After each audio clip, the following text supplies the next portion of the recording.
Bien, hermanos, iniciamos ahora una nueva serie de mensajes que, como usted pudo ver ahí en su pantalla, se titula Puzzle Familiar.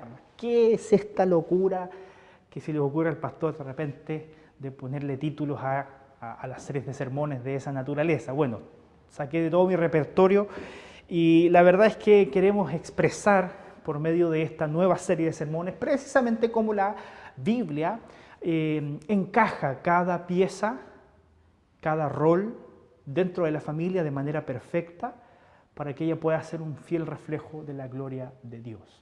Puzzle familiar, cada pieza en su lugar.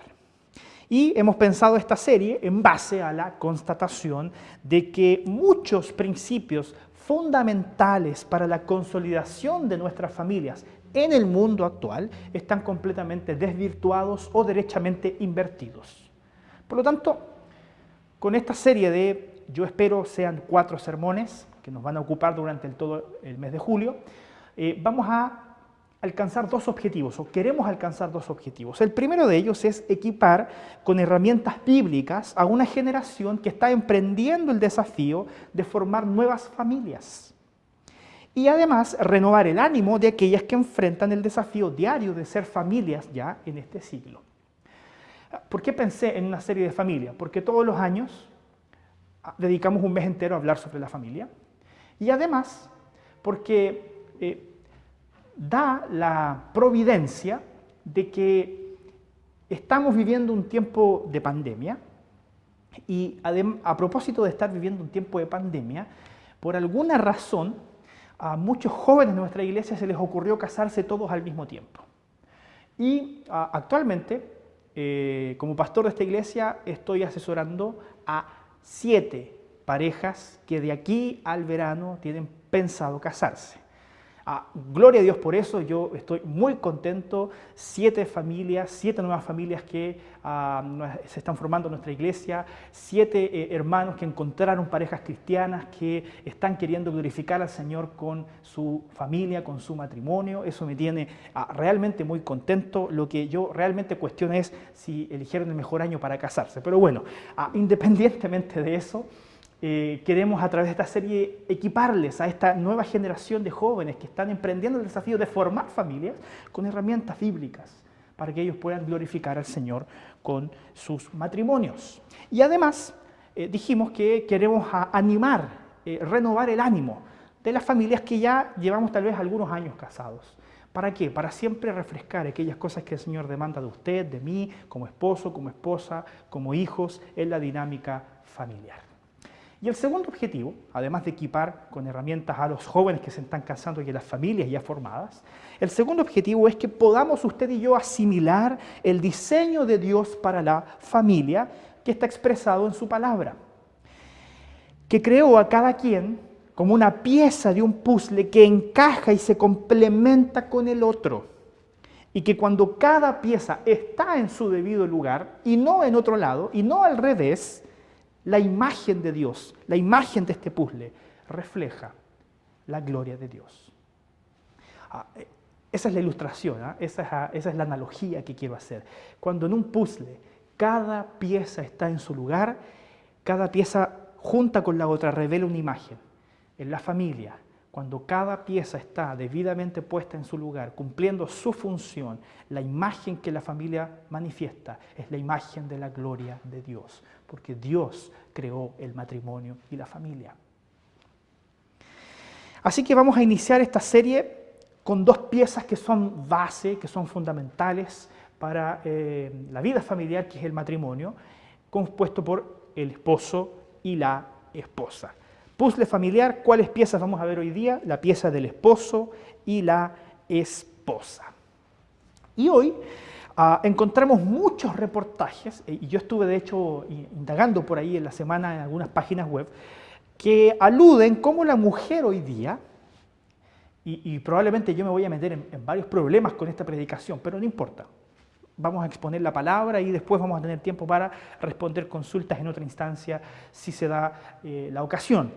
Pero hoy día hemos descubierto que los medios de comunicación aluden constantemente a cómo la mujer ha logrado emanciparse de su función histórica de, y lo voy a poner entre comillas, de dueña de casas. Y esa función histórica de que la mujer estaba solamente o servía solamente para estar en la casa es una imagen que hoy día se ha roto, ¿cierto? Hemos quebrado ese paradigma antiguo y anticuado, como le dicen algunos. Ya vamos a entrar en eso más adelante, porque también tenemos muchas hermanas de nuestra congregación que han decidido vivir esa vida. Y no está mal que lo hayan hecho así. Pero bueno, ¿por qué? Porque al romper esa imagen tradicional y las mujeres emprender, ¿cierto?, viajes, por ejemplo, en el mundo profesional, en el mundo laboral, incluso se ha generado una especie de competencia, no solamente social, sino que también dentro de las familias, en donde incluso algunas mujeres han logrado sobrepasar a su esposo, sobrepasar a su marido en cantidad de títulos obtenidos, títulos académicos.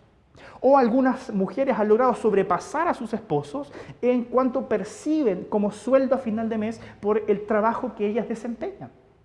Y de alguna manera eso también refleja, no solamente a nivel social, sino que también dentro de la familia, cómo la cultura nos empuja constantemente a una competencia. Y yo no sé si usted lo ha percibido de la misma manera en que yo, pero todo este último diálogo que hemos tenido sobre el feminismo versus el machismo y todas esas cosas que han estado tan en boga últimamente, de alguna manera han puesto al hombre y a la mujer en una especie de enemistad. Hoy día hay prácticamente una guerra entre quién es mejor, el hombre y la mujer. Tal vez usted lo ha percibido de una manera diferente, pero yo doy gracias al Señor porque hoy día hemos visto cómo hemos avanzado como sociedad también para lograr también equilibrar un poco una balanza que estaba de alguna manera inclinada más o que favorecía más hacia los hombres.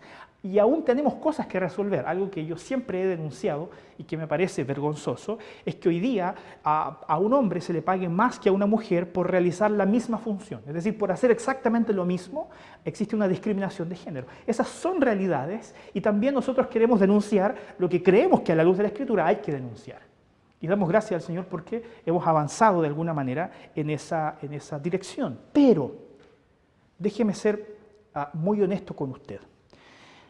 Para entender apropiadamente este tema y para entender apropiadamente esta serie de sermones, que yo sí o sí, hermano, yo sí o sí sé que esto va a causar polémica, pero no importa, estoy dispuesto a enfrentarlas, porque tenemos la palabra de Dios y tenemos la verdad para indagar en ella las respuestas.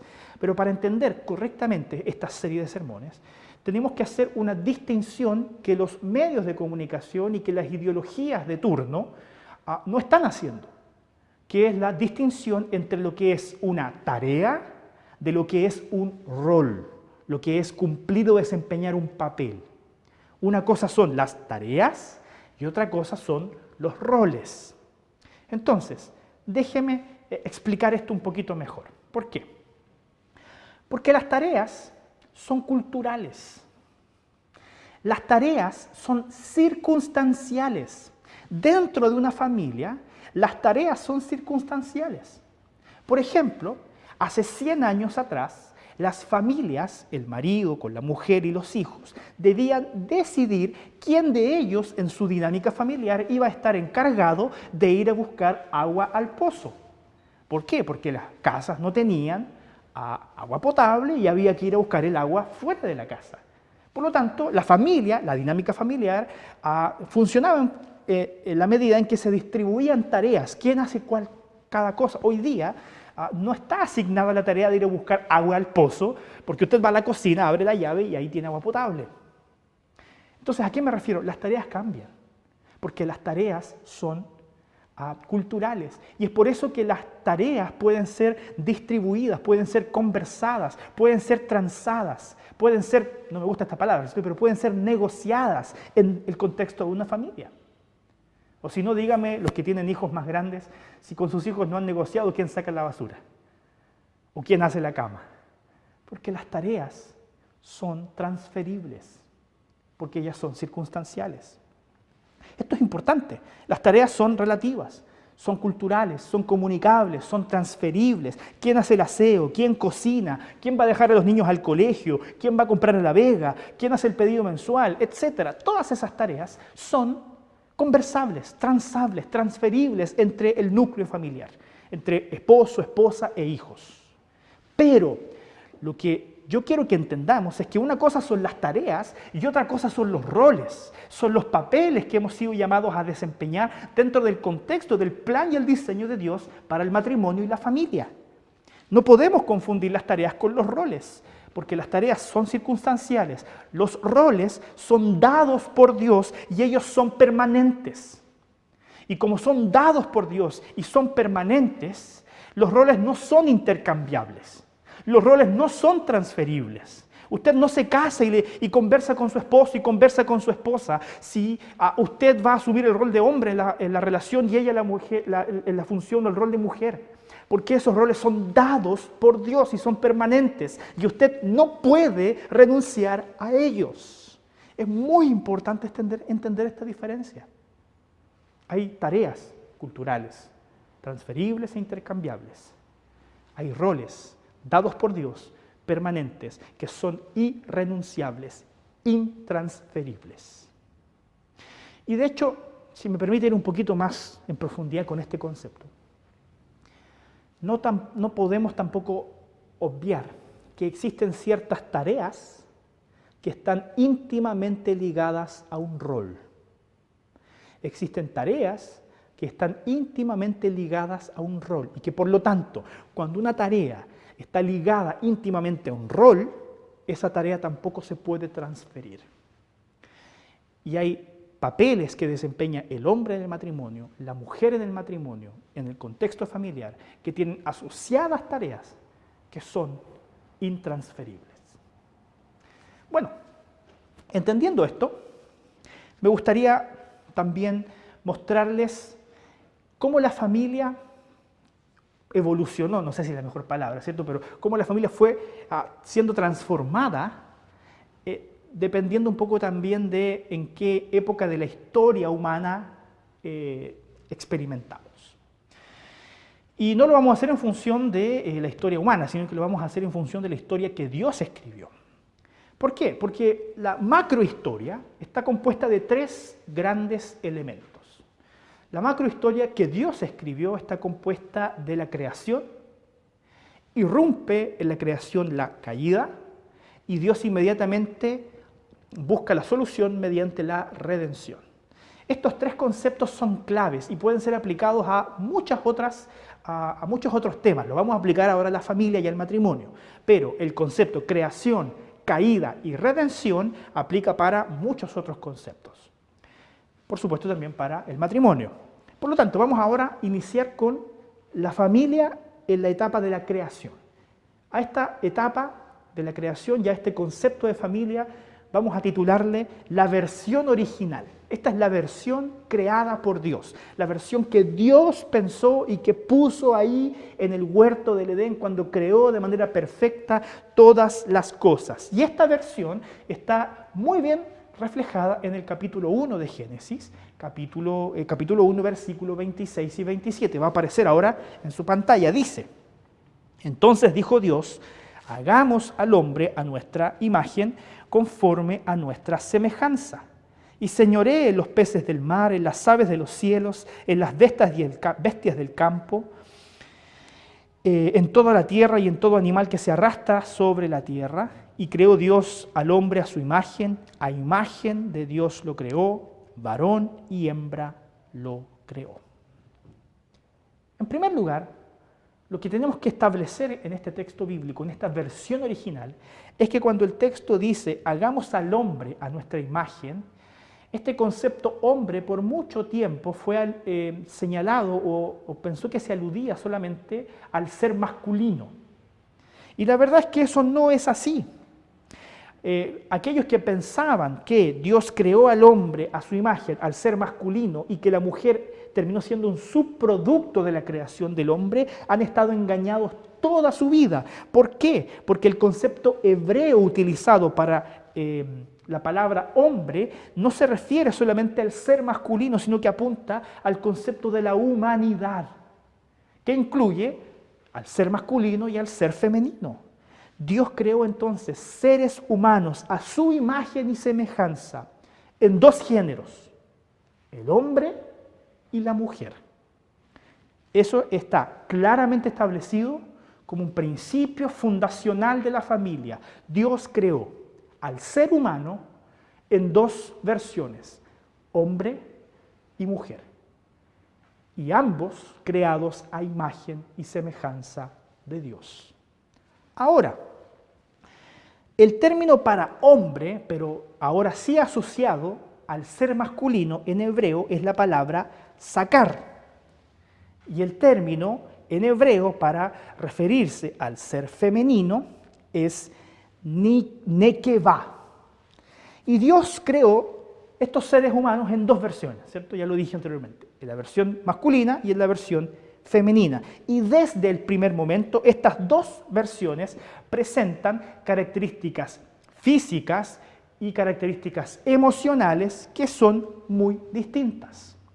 Hombres y mujeres son igualmente creados a imagen y semejanza de Dios, criaturas de Dios, en dignidad plenamente iguales, pero que Dios les proveyó de características físicas y emocionales que son distintas. Yo me imagino que usted ha notado que físicamente los hombres son distintos a las mujeres. Emocionalmente también hay muchas diferencias entre hombres y mujeres. Y esto no se trata de poner a uno por encima del otro. Vamos a conversar sobre eso un poquito más adelante. Pero Dios, creándonos a ambos géneros, al hombre y la mujer,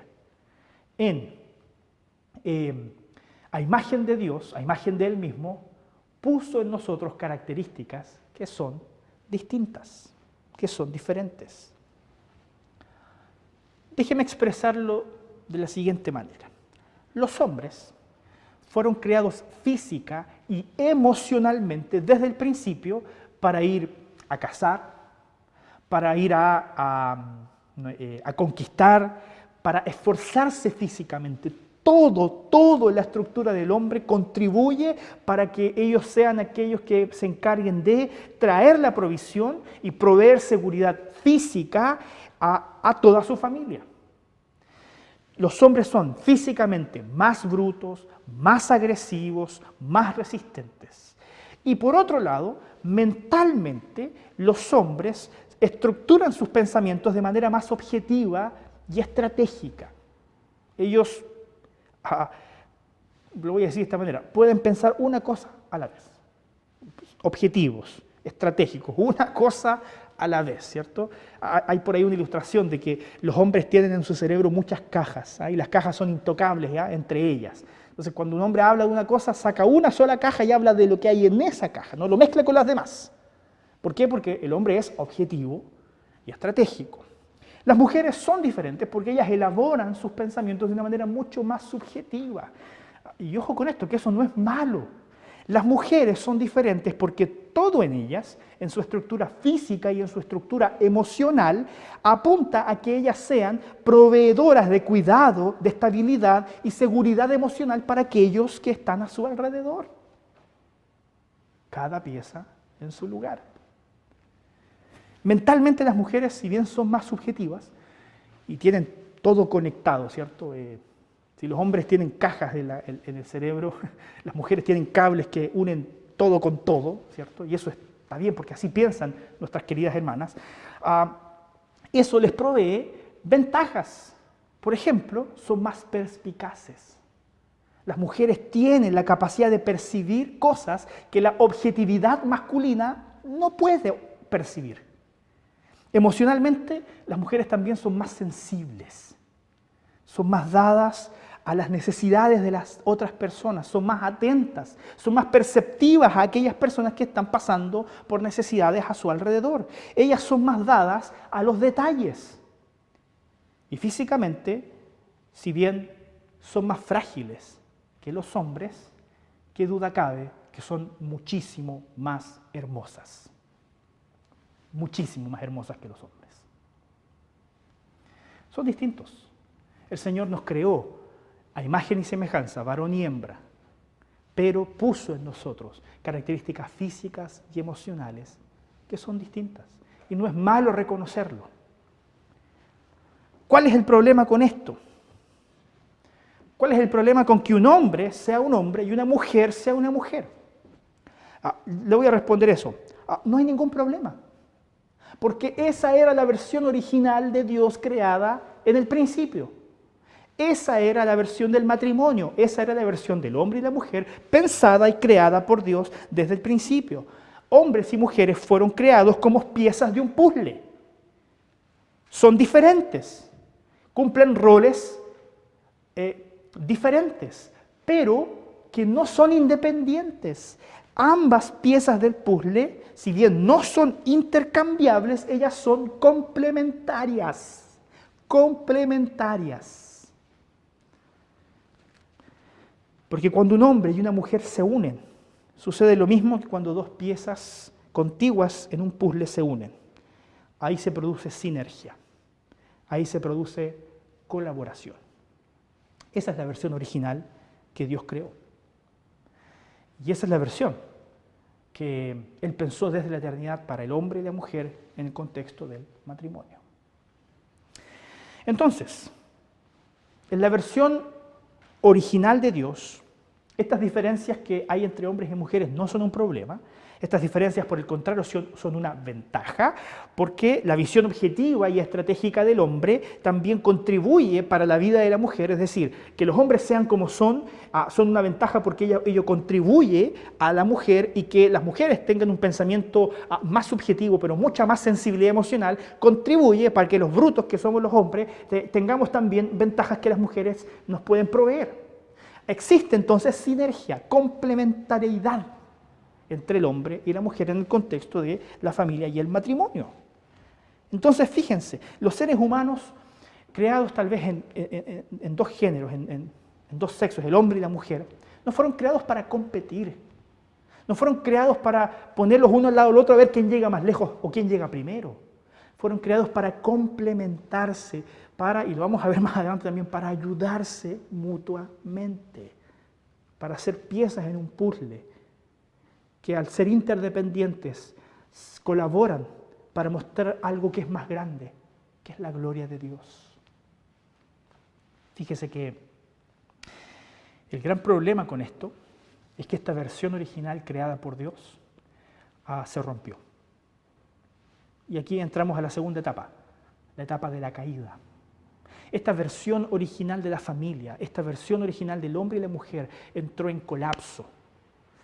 ¿Por qué? Porque el ser humano, hombre y mujer, decidieron romper con Dios, decidieron establecer una sociedad autónoma, independiente de Dios. Quisieron que sus vidas se desarrollaran conforme a sus propios estándares.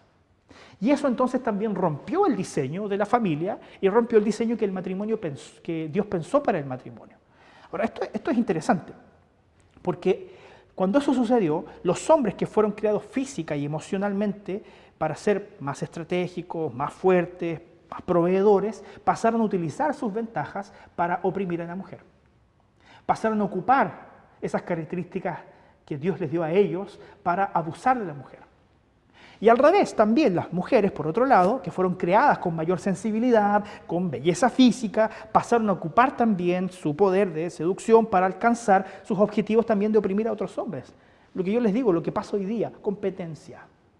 Competencia. Ver al hombre o ver a la mujer como un enemigo. Guerra de sexos. ¿De dónde sacaron eso? De la caída. Lo que vemos hoy día, hermanos, es consecuencia de la caída. No era el plan de Dios.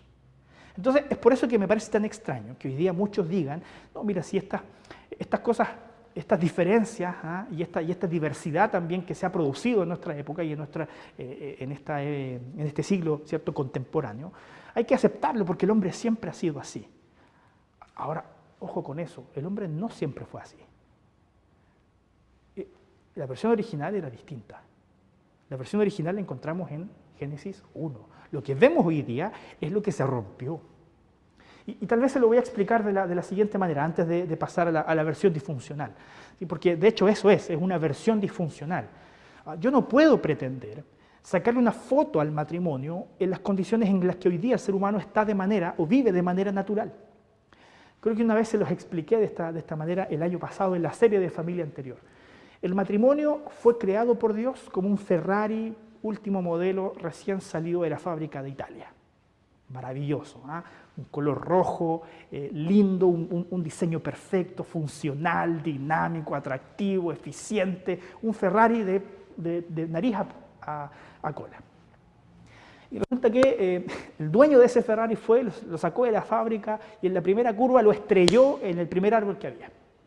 Y el Ferrari quedó destruido, toda esa eficiencia aerodinámica, toda esa belleza, toda esa pintura hermosa quedó manchada, quedó estropeada. Y resulta que yo después llego a mi casa con el Ferrari chocado y digo, mira, aquí está el Ferrari que me vendieron. Efectivamente la gente se va a hacer la imagen de que un Ferrari es algo que está todo deforme. Y van a decir, bueno, eso será un Ferrari, pero no es así. Lo que quiso comprar ese hombre fue lo que se le ve de la fábrica. Lo que llevó a su casa fue lo que él estrelló en un árbol. Pero no porque el Ferrari esté estrellado significa que así es como deben verse los Ferrari. No porque hoy día la familia se haya estrellado y se haya desfigurado por causa de la caída, significa que tiene que funcionar de esa manera. Porque hay un diseño original que es muchísimo mejor, que es más eficiente, que es más hermoso, que es por lejos más beneficioso. Entonces, sacar conclusiones en base a una foto, decir, mira, es que el ser humano se comporta de esta manera y hay que aceptarlo. No era para ser así. Dios no pensó originalmente la familia y el matrimonio de esa manera. Normalizar lo que la caída echó a perder es un gravísimo error. Bueno, ¿cómo describimos entonces nosotros esta versión disfuncional? Bueno, me gustaría ser cuidadoso también con estas palabras porque estamos tocando temas que son difíciles y los vamos a tocar ahora porque lo podemos hacer mientras no nos metan a la cárcel por hacerlo. Todavía no llegamos a ese extremo, puede que más adelante lleguemos a eso. Pero mientras no sucede, podemos predicar el Evangelio todavía con tranquilidad. Pero, ¿cuál es el problema con las ideologías de nuestros tiempos? ¿Cuál es el problema con las ideologías que han querido entrar en el terreno de algo que nunca les perteneció, que fue la familia? Porque a la familia le pertenece el diseño le pertenece a Dios. Y Dios regaló ese diseño a la humanidad para que la humanidad disfrutara de ese modelo, de ese diseño. ¿Qué pasa con estas ideologías que hoy día quieren romper eso y crear un modelo completamente distinto? Bueno, el problema con ellas es que han quitado de vista el retrato original. Y quiero volver a ocupar esta ilustración del puzzle. Dios creó la familia como un puzzle donde cada pieza, cuando encaja perfectamente, manifiesta un reflejo de su gloria. Las ideologías de turno lo que están haciendo es que van a cambiar la estructura del puzzle para que ella ya no refleje la gloria de Dios, sino que refleje la gloria del hombre. Y manifieste toda su perversión y manifieste toda su pecaminosidad, que ya sabemos muy bien lo que ella engendra. Ese es el problema con las ideologías de turno, que quieren repensar y reestructurar aquello que Dios pensó y que Dios estructuró desde antes de la fundación del mundo. Hermanos, no podemos percibir al ser humano tal cual es si no lo analizamos en función de este accidente. Usted no puede estudiar un Ferrari chocado para saber cómo son los Ferrari. Usted tiene que ir a la fábrica. Ahí le van a decir lo que es un Ferrari. Usted no puede estudiar el matrimonio en función de cómo hoy día se practica la familia y el matrimonio porque está estrellada. ¿A quién tiene que ir a preguntarle? Al diseñador, al fabricante. Y ese fabricante es el Dios creador. No sé si me entiende la analogía. Las relaciones entre un hombre y una mujer, por causa de la caída, y esto es importante, se caracterizan por el uso, el abuso, la violencia, la manipulación y la opresión del otro, generando relaciones autocentradas que buscan utilizar al otro. Esa es la versión disfuncional. Si la versión original era complementémonos con nuestras diferencias para ser un equipo, la versión disfuncional lo que hizo fue poner al hombre y a la mujer en competencia para que uno tenga que imponerse por sobre el otro, para que uno sea aquel que ponga el pie sobre el otro. Y eso se ha manifestado históricamente mediante el abuso, la violencia, la opresión y que lamentablemente ha engendrado todos los males sociales de los cuales hoy día seguimos pagando las consecuencias. Entonces, yo ocupo esta cámara cuando quiero decir algo más personal. No sé si se había dado cuenta. Las mujeres, con esa caricatura moderna de emancipación, esa mujer contemporánea, es aquella que ha logrado progresar, fíjense en esto, ha logrado progresar más para parecerse a un hombre. ¿Cuál es la mujer más evolucionada? ¿Cuál es la mujer con una mentalidad más progresista? Aquella que se parece más a un hombre. ¿Se ha dado cuenta de eso? Mi pregunta es la siguiente. ¿Realmente las mujeres necesitan parecerse a los hombres para considerarse mejores y más desarrolladas? ¿Realmente creemos eso? Por el contrario, el hombre moderno, el hombre contemporáneo, el hombre con una mentalidad progresista, es aquel que ha logrado mayor sensibilidad por su lado femenino y por lo tanto el hombre moderno es uno que parece más a una mujer.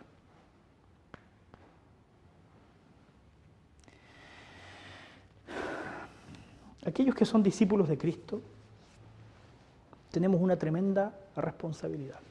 ¿Sabe por qué? Porque no podemos negar que hoy día existen muchos hogares en donde esta disfuncionalidad se manifiesta. Muchos. La versión original quedó en la fábrica. Lo que hoy día tenemos es un Ferrari chocado. Y eso se manifiesta en muchos de nuestros hogares. ¿Cuál es mi responsabilidad como discípulo de Cristo? Ser lo suficientemente sensible para poder identificar dónde están también estas disfuncionalidades y poder ocuparme activamente para proveer de una solución. Y le voy a poner un ejemplo. Hoy día muchas familias son, como se dice usualmente, monoparentales.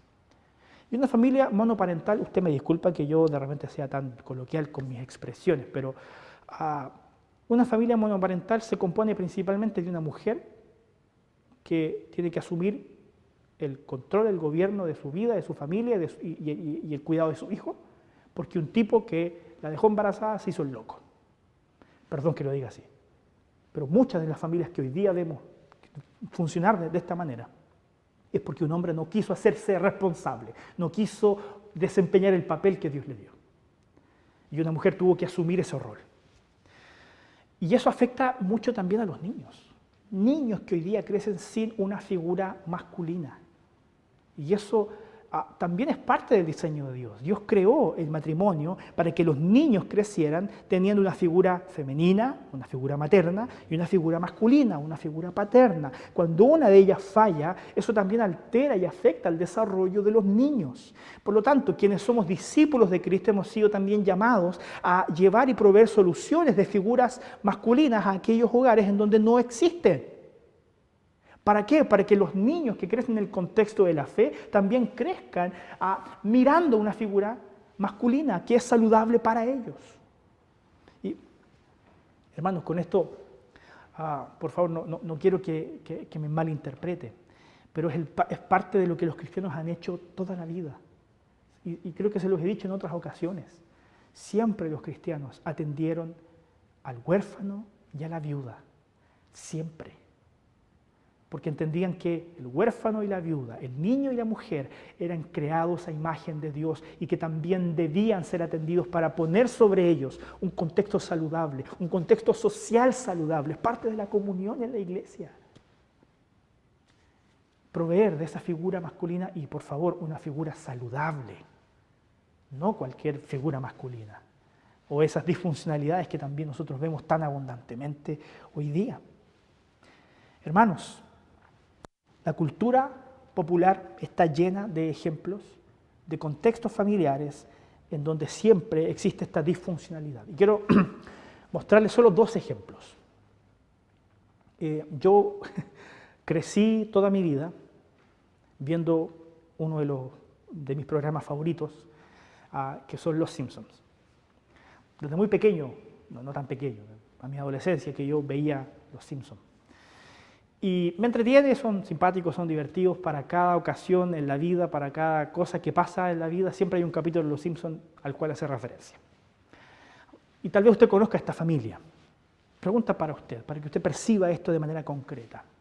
Si yo pongo a la familia Simpson en su mente y yo le digo, ¿cuál de ellos es el más tonto? ¿Qué me va a decir usted? Probablemente piense igual que yo. Siempre la figura paterna, la figura de Homero, es la figura del payaso, del tonto. Y tal vez los Simpsons son ya un poquito más contemporáneos para los que son tal vez de mi época, que tampoco soy tan joven, pero cumplí 33 años la semana pasada. Gracias por todos los que me saludaron, hermanos, me mandaron muchos mensajes, muchas gracias. También yo cuando era niño veía unos monitos que eran más antiguos, que eran los Picapiedras. Estaba Vilma con Pedro Picapiedras, la pequeña Pebbles, y también la mascota, ¿cierto? Que era Dino, ¿cierto? Que era un dinosaurio, porque vivían en la edad de piedra.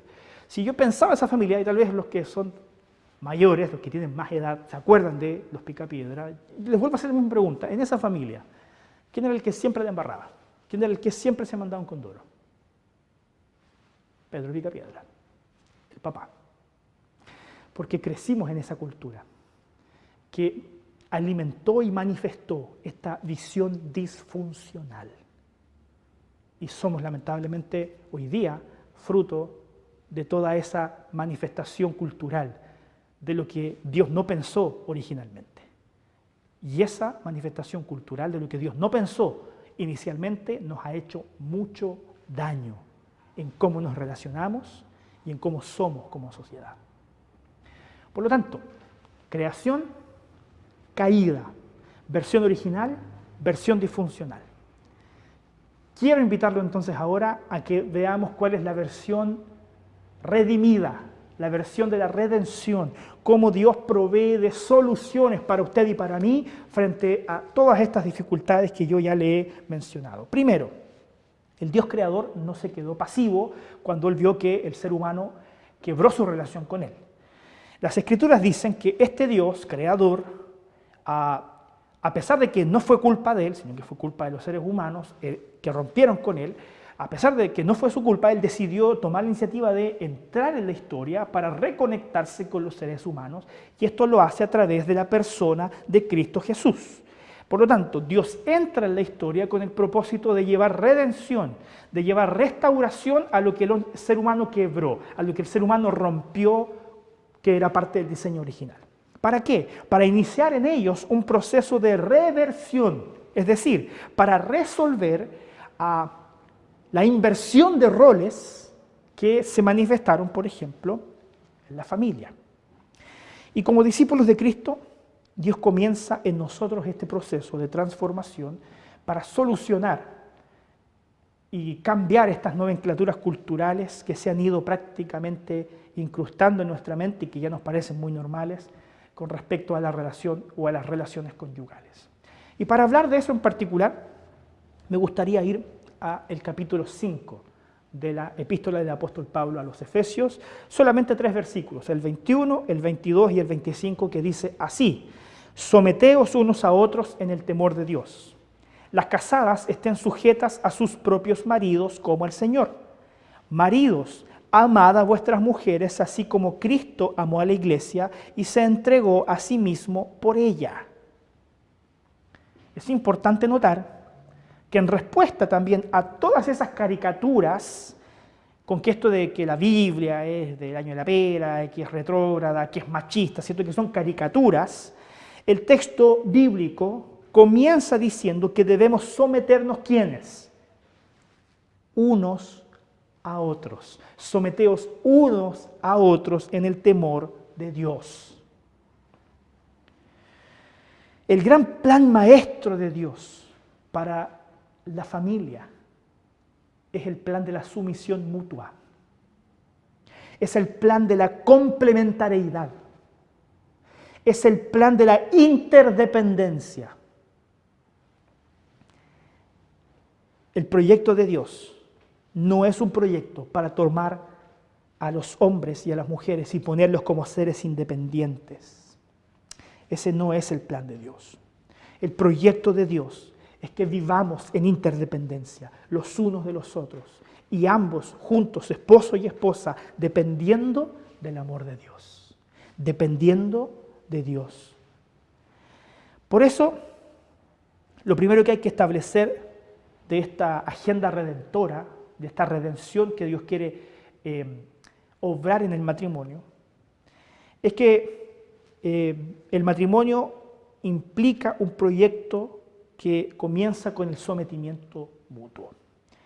¿Y a qué me refiero con esto del sometimiento mutuo? ¿A qué se refiere Pablo cuando él dice someteos unos a otros en el temor de Dios? Bueno, Pablo señala que las mujeres también más adelante deben sujetarse a sus propios maridos. Ahora fíjese en esto. Pablo no está diciendo, porque aquí la gente lee y entiende lo que quiere, porque la gente lee este texto y dice, no, aquí el Pablo está diciendo que los hombres son mejores que las mujeres. El texto dice, las casadas estén sujetas a sus maridos. La Biblia no está diciendo en este texto bíblico que las mujeres deben someterse a los hombres. Está diciendo, no está hablando de un contexto social amplio, está hablando del matrimonio. La casada, la mujer, debe sujetarse a su marido, a un hombre, no a todos los hombres. No está estableciendo aquí una relación de importancia. Pablo no está diciendo los hombres están acá y las mujeres tienen que sujetarse porque todas las mujeres son inferiores que los hombres. Por favor, paremos con esas caricaturas. Dejemos de leer la Biblia caprichosamente. Dejemos de leer la Biblia ideológicamente. Lea la Biblia con los ojos del diseño original de Dios. Y todas esas caricaturas que hay de las Sagradas Escrituras se le van a romper. Porque el texto dice que la esposa debe sujetarse a su propio marido, no a los hombres, a su propio marido. Y por otro lado, está diciendo que el hombre debe darse, debe donarse, como Cristo se donó a la iglesia para amarla. Existe retroalimentación. La mujer que se somete a su marido recibe a cambio donación, recibe a cambio entrega total. Es un círculo virtuoso de retroalimentación, sometimiento mutuo. Ese es el diseño y el plan de Dios para la vida de un hombre y una mujer que se comprometen a vivir en el matrimonio. No son dos seres autónomos que se juntan y que cada uno emprende un camino a ver quién llega más lejos. Es un camino que comparten dos personas. Hermanos, este texto bíblico comienza con la visión de revertir a estas perspectivas comprometedoras que hay entre el hombre y la mujer.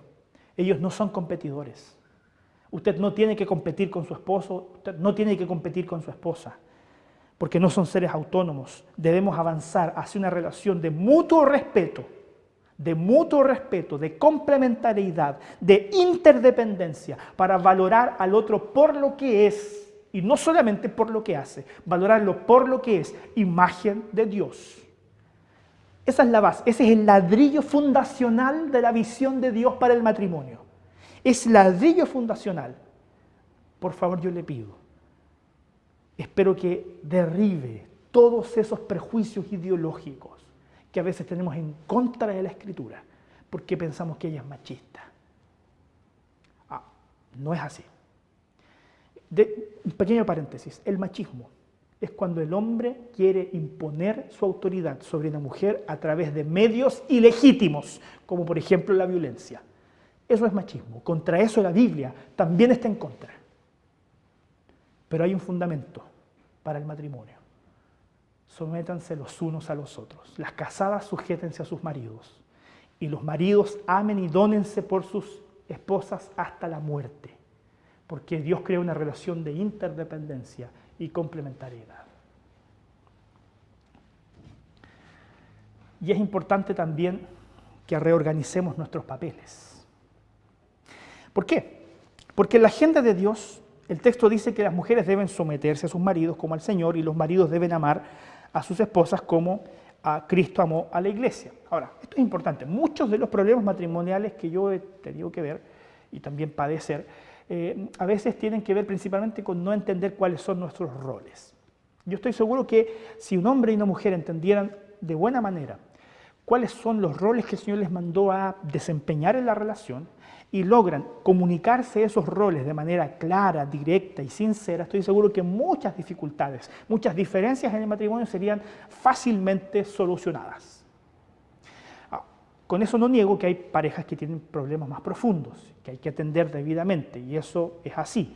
Pero estoy muy seguro, porque mi experiencia así lo dice, que muchas de las diferencias que hay entre hombres y mujeres dentro del matrimonio tienen que ver a veces principalmente con no entender muy bien cuáles son los roles que Dios les llamó a desempeñar a cada uno. Por lo tanto, déjeme hacer un breve repaso. No voy a agotar este tema, va a ser muy superficial. Quiero hablar sobre los hombres. Perdón. Quiero partir con los hombres. Versículo 25. Hombres que aman a sus mujeres de manera objetiva y estratégica, las aman porque son hombres de esa manera. ¿Sí? Porque un hombre ama de esa manera, porque es hombre. Ahora, si miramos el propio ejemplo de nuestro Señor y Salvador Jesús, vemos que Él, siendo un ejemplo de cómo debemos amar a nuestras mujeres, no manifestó su amor por la iglesia de la manera romántica que nosotros hoy día vemos, y que muchas veces está más bien definida por lo que vemos en las películas o por lo que vemos también en los medios de comunicación. Esto es importante. ¿Cómo Cristo manifestó su amor por la iglesia? Por alguna razón Dios decidió encarnarse en la persona de un hombre, de un ser masculino, y Jesucristo como ser masculino es un ejemplo para nosotros los hombres de cómo ser un hombre. Y Jesucristo amó entrañablemente y amó de verdad. ¿Cómo Cristo amó? Estando dispuesto a ser asesinado por su esposa, que es la iglesia.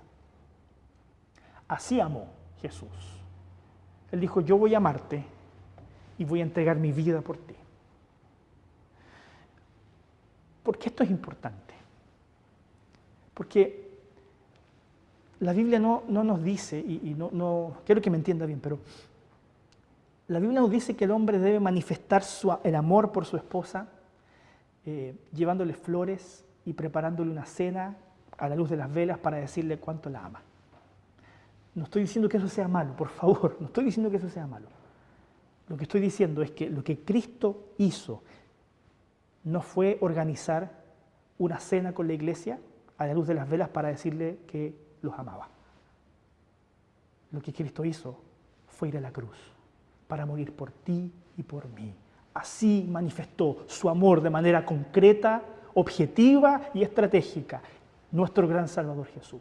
Él estuvo dispuesto a morir por su esposa, a morir por la iglesia. Así como el hombre, el ser masculino dentro del matrimonio, debe estar dispuesto a sacrificarse, a donarse a sí mismo por amor a su esposa y por amor a su familia. Ese amor sacrificial, no ese amor romántico, no ese amor hollywoodense, ese amor de pacto, es el que Dios demanda de los hombres hoy día. Un amor de compromiso, no de palabras, no de gestos que pueden ser bonitos, pero que comparados con esto otro son insignificantes. ¿Qué importa prepararle una cena a tu esposa a la luz de las velas si no estás dispuesto a morir por ella?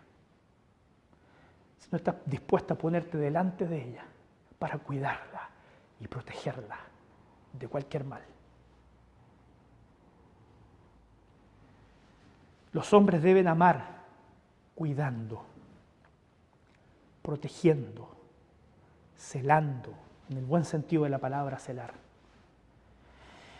Y con esto, hermanos, no quiero decir que no tenga que llevar a su esposa al cine, invitarla a cenar alguna vez en la casa o afuera, cuando se pueda. No estoy diciendo que eso sea mal. Por favor, yo sé que usted me está entendiendo.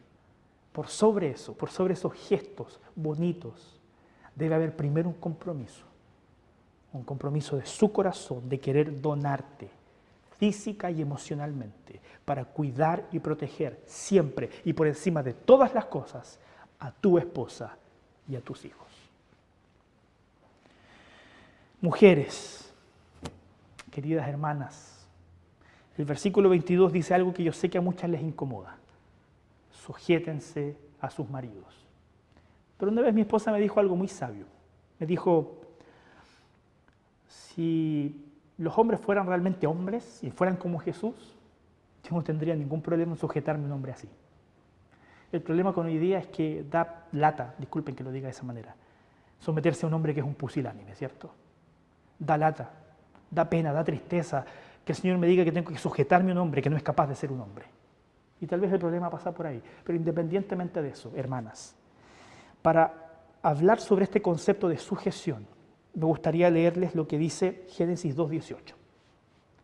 Génesis 2.18 dice, y Jehová dijo, no es bueno que el hombre esté solo.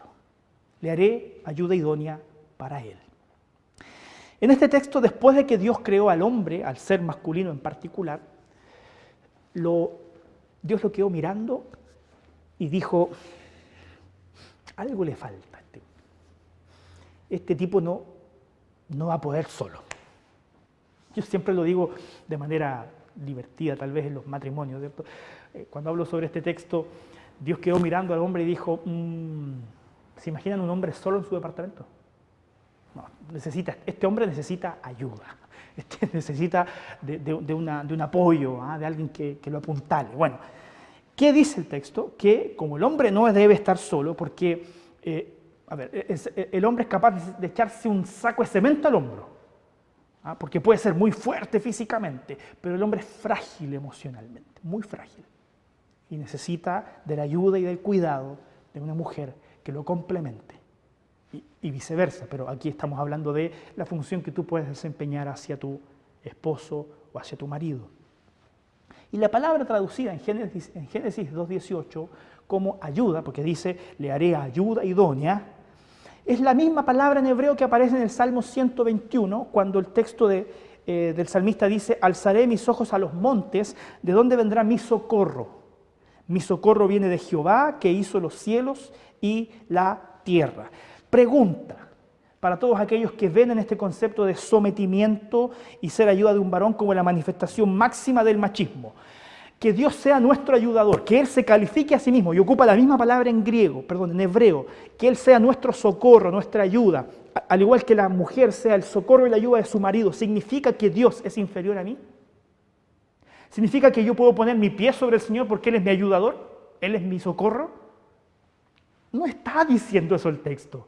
Basta con esas diferencias que son estructuras culturales, hermanos. No impongamos eso a lo que la Biblia no está diciendo.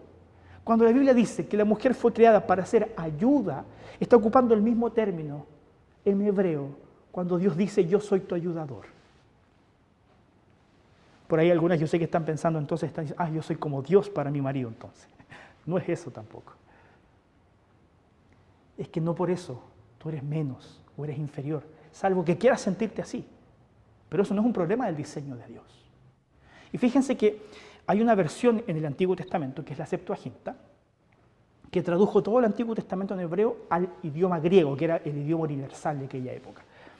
Y la palabra que se tradujo desde la Septuaginta para ayuda es la misma que se utiliza por Jesús en el capítulo 16 de Juan, cuando él habla del Espíritu Santo, Paracletos. La palabra Paracletos, que en la Reina Valera se traduce como el consolador, en realidad la expresión más fiel al texto es el ayudador.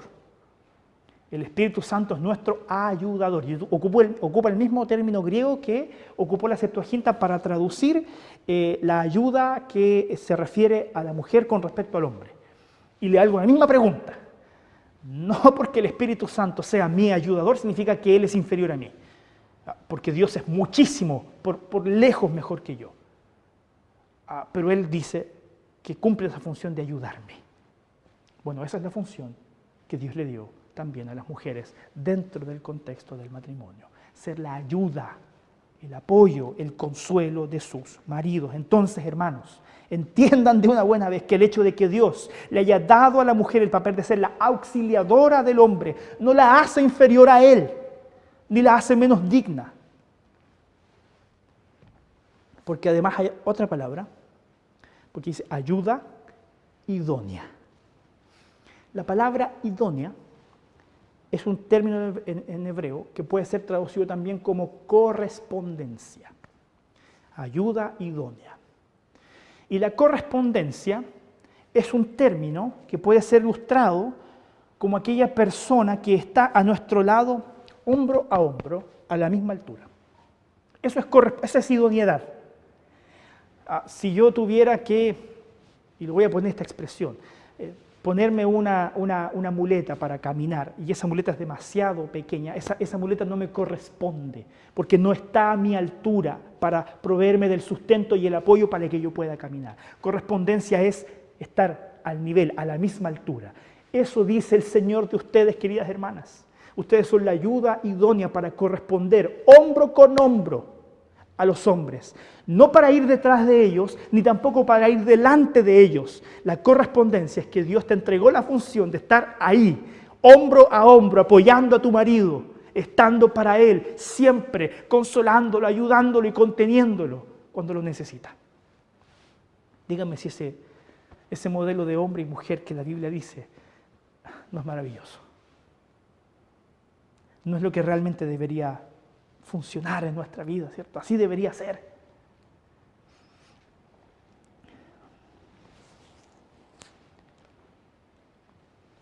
Disculpen que me altere a veces un poco con este tema, pero he leído tanto y he visto tanto y he escuchado tanto en la semana sobre este tema que llegué a predicar de este asunto con muchas ganas. De que usted pueda llenarse de la visión verdadera de la familia y el matrimonio. ¿Por qué? Porque en la locura de la versión contemporánea de la familia tenemos dos presiones que son nefastas. La primera presión es que hoy en día se promueve abiertamente el discurso de que los hombres deberían sentir vergüenza de ser hombres. Tú deberías avergonzarte de ser hombre. Bueno, usted conoce el resto. Todas las razones que hay por detrás de eso. Deberían empezar a parecerse más a las mujeres. Y por otro lado, la segunda presión es que las mujeres hoy día deben sentir vergüenza de ser esposas y madres. ¡Una locura! Los hombres avergonzarse de ser hombres, las mujeres avergonzarse de su rol histórico de ser esposas y madres. Y pasar a tener una identidad que esté más arraigada en su desarrollo profesional, en su desarrollo personal, independiente a los hombres. El proyecto de la Biblia nunca fue de independencia, ni para hombres ni para mujeres. La Biblia no habla de autonomía, habla de interdependencia. Por eso, hermanos, no olvides que existe una gran obra que Dios está haciendo en ti. Y en particular, existe una gran obra que está haciendo en nuestras hermanas, que son esposas y que son madres. Y quiero mostrarles un video muy breve, que es un video muy antiguo, creo que es de 10 años o 12 años atrás. Cuando yo lo vi hace tiempo atrás me conmovió mucho y creo que es pertinente para lo que estamos conversando hoy día. Y después les explico por qué quise pasarles este video. Sí, miren, véanlo. It started to happen gradually. I would walk into a room and say something, and no one would notice. I would say, "Turn the TV down, please," and nothing would happen. So I would get louder. "Turn the TV down, please." Finally, I would have to go over and turn the TV down myself. And then I started to notice it elsewhere. My husband and I had been at a party for about 3 hours, and I was ready to go. I looked over, and he was talking to a friend from work, and I walked over, and he kept right on talking. He didn't even turn toward me. That's when I started to put it together. He can't see me. I'm invisible. I'm invisible. Then I started to notice it more and more. I would walk my son to school, and his teacher would say, "Jake, who's that with you?" And my son would say, "Nobody." Granted, he's just 5, but nobody? One night, a group of us gathered, and we were celebrating the return of a friend from England. Janice had just taken this fabulous trip, and she was going on and on about the hotels she stayed in. And I was sitting there looking around at the other women at the table. I'd put my makeup on in the car on the way there. I had on an old dress because it was the only thing clean, and I had my unwashed hair pulled up in a banana clip, and I was feeling pretty darn pathetic. And then Janice turned to me, and she said, I brought you this. It was a book on the great cathedrals of Europe. I didn't understand. And then I read her inscription. She wrote, with admiration for the greatness of what you are building when no one sees. You can't name the names of the people who built the great cathedrals. Over and over again, looking at these mammoth works, you scan down to find the names, and it says, builder, unknown, unknown, unknown. They completed things not knowing that anyone would notice. There's a story about one of the builders who was carving a tiny bird inside a beam that would be covered over by a roof. And someone came up to him and said, why are you spending so much time on something no one will ever see? And it's reported that the builder replied, because God sees.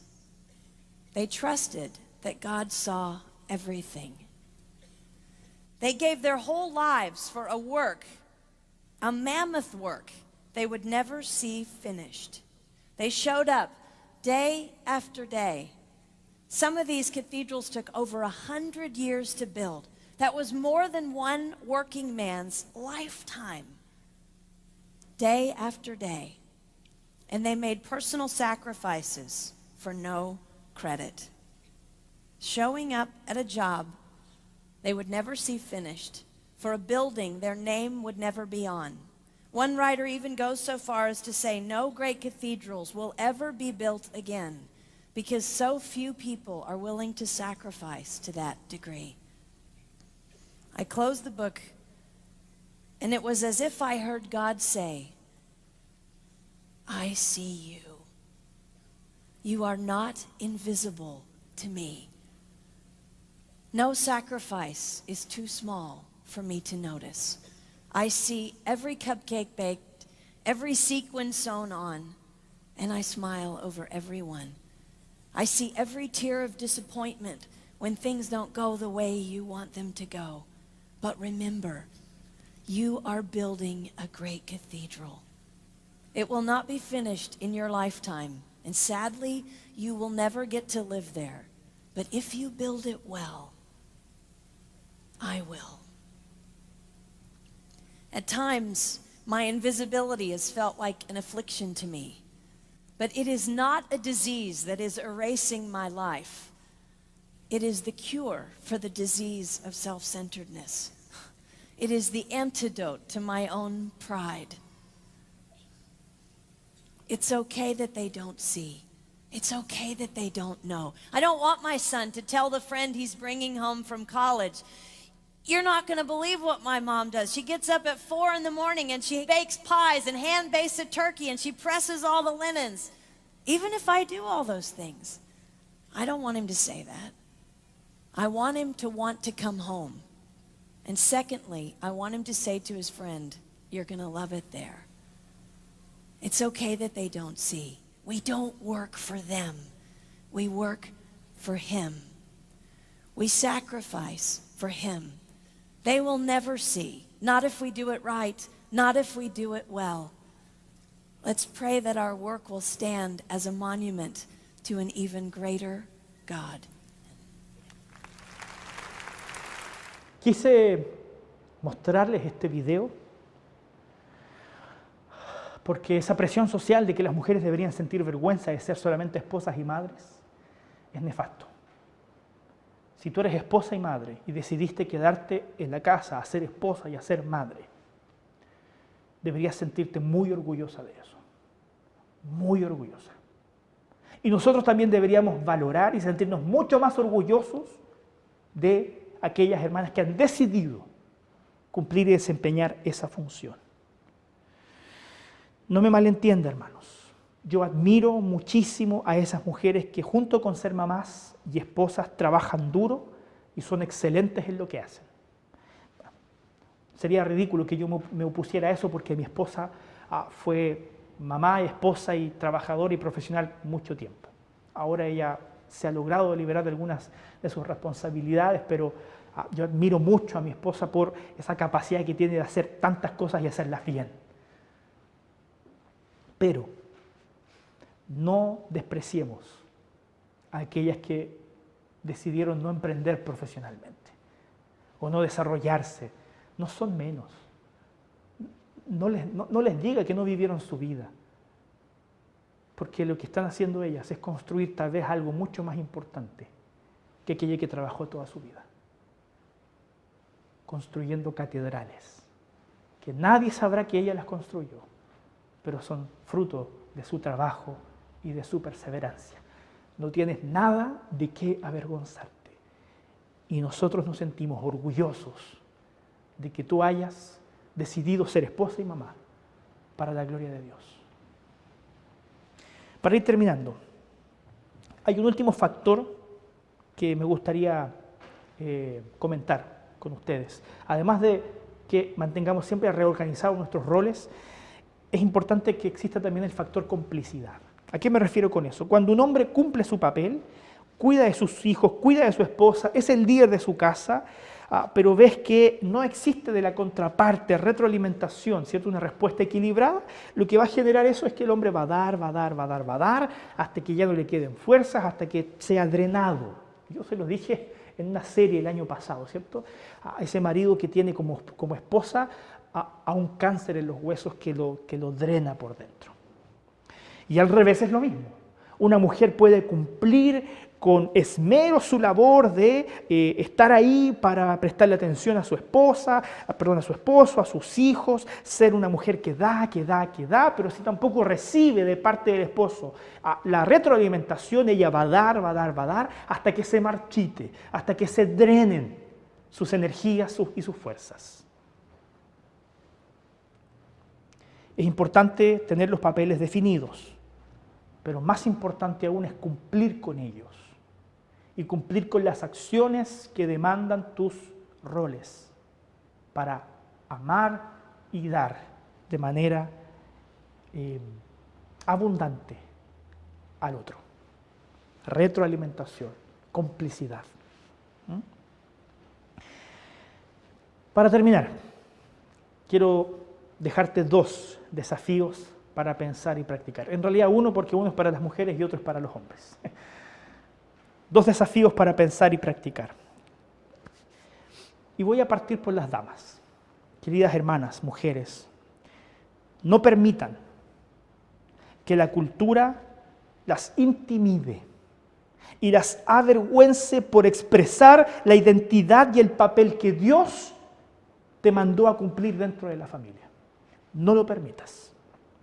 Ustedes nunca han tenido que demostrar, haciendo las mismas cosas que los hombres, el valor que hay en ustedes. Nunca han tenido que demostrar su valor por hacer las mismas cosas que hacen los hombres. Nunca. Por favor. Quedan cosas por resolver, no cabe duda alguna. Hay desigualdades, injusticias estructurales que tenemos que seguir avanzando para que ellas sean eliminadas, porque son fruto de la visión disfuncional del hombre y la mujer como competidores. No es la visión de Dios. Pero Dios te dio un rol para que lo vivas en dirección de su gloria. Siéntete orgulloso de eso.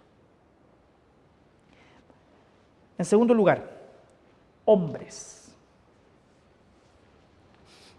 Lo voy a decir aquí mejor. ¿Cómo decirlo?